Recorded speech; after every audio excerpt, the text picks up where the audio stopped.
है। आज हम हैं केसरिया की यात्रा पे।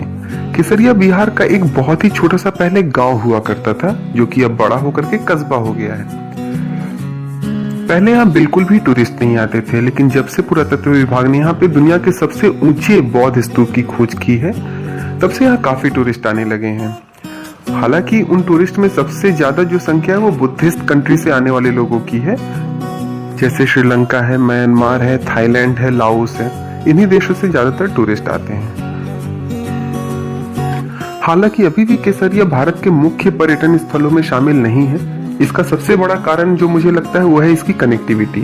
अभी भी केसरिया की जो कनेक्टिविटी है वो पूरे देश से बहुत अच्छी नहीं है, ये अभी भी अलग थलग है।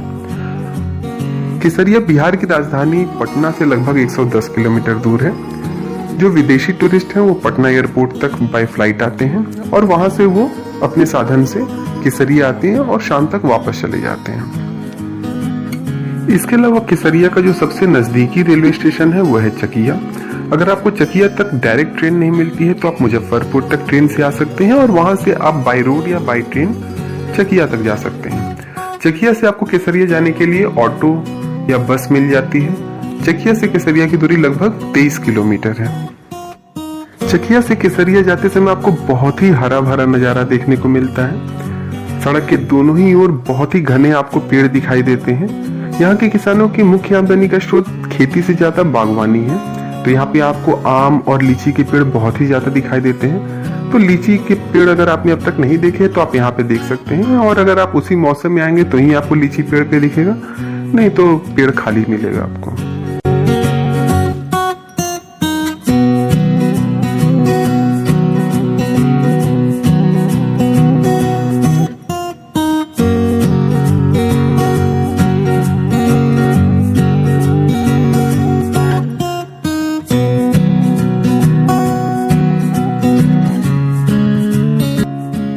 ऐसा अनुमान है कि इस स्तूप का निर्माण 6ठी शताब्दी में किया गया है और इसका निर्माण सम्राट अशोक ने करवाया था।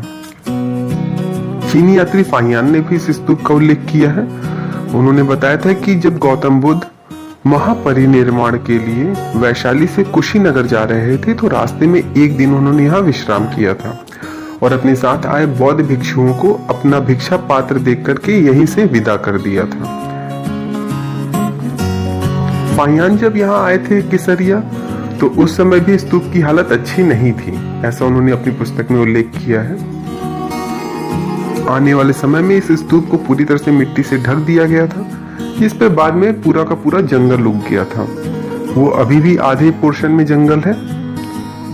वक्त के साथ लोगों ने इस स्तूप को भुला दिया था। अब क्योंकि ये पूरी तरह से जंगल से ढक चुका था, एक टीले के रूप में आ चुका था, तो जैसा कि अक्सर होता है हिंदुस्तान में कि कोई भी ऊंचा स्थान होता है तो वहां पे देवी देवता की स्थापना कर दी जाती है।